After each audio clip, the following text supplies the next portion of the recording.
हम अपनी जान की दुश्मन को अपनी जान कहते हैं।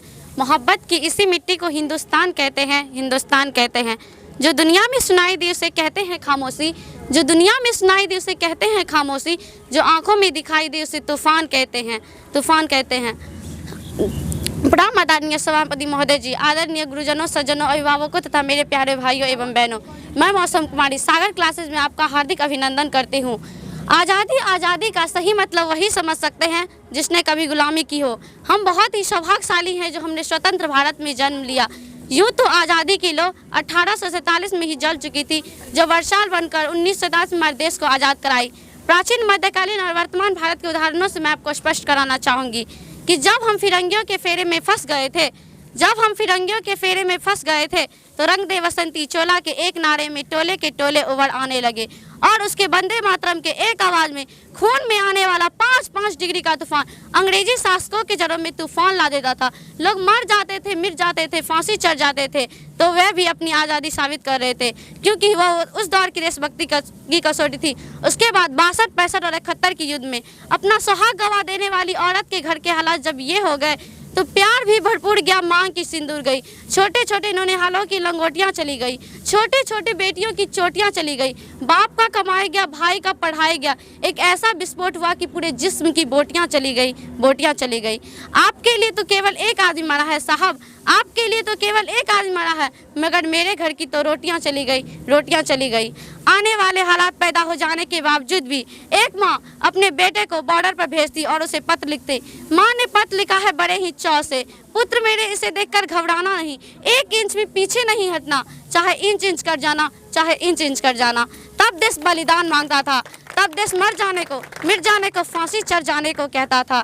परंतु आज देश मर जाने को, मिट जाने को, फांसी चढ़ जाने को नहीं कहता, बल्कि मेरे विचार में कोई व्यक्ति अपना काम पूरी ईमानदारी, पूरी लगन से करे, वही उसकी सच्ची देशभक्ति कहलाती है।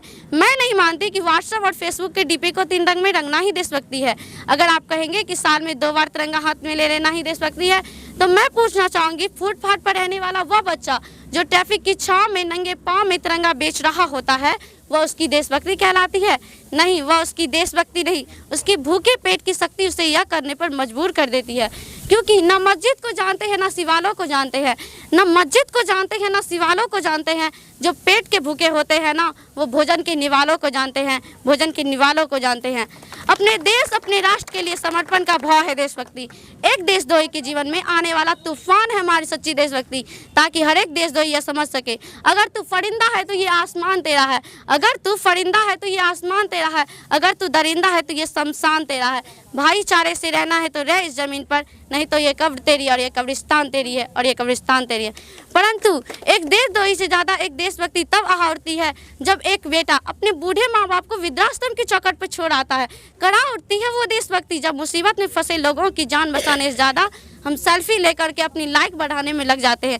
4 बोतल रोज का काम मेरा रोजगार ने पूरे देश का भविष्य तबाह कर रखा है। हम ना एक ऐसे समाज में जीते हैं जहां लड़कों से बात करता देख जो भाई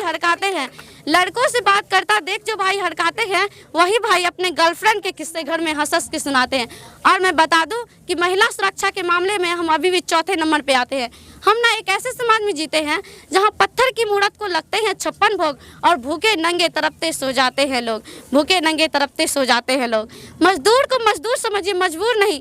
गरीब को काम दीजिए, दान नहीं। अगर दान देने की इच्छुक है तो जीते जी रक्तदान दीजिए और मरते समय किसी मरते हुए को अंग दान दीजिए।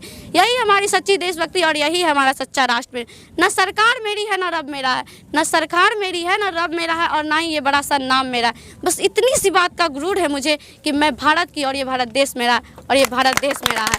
परंतु एक वैचारिक बीमारी भी हमारे समाज में मुझे नजर आती है। कहा जाता है कि हम दुनिया के सबसे बड़े लोकतंत्र हैं, जहां हिंदू पैदा होते हैं, मुसलमान पैदा होते हैं, सिख और ईसाई भी पैदा होते हैं, मगर बहुत बदकिस्मती की बात है कि अब यहाँ पे इंसान नहीं पैदा होते। मेरे विचारों में ना हिंदू की जरूरत है, ना मुसलमान की जरूरत है, ना हिंदू की जरूरत है, ना मुसलमान की जरूरत है। राष्ट्र निर्माण के लिए तो सिर्फ अच्छे इंसान की जरूरत है, अच्छे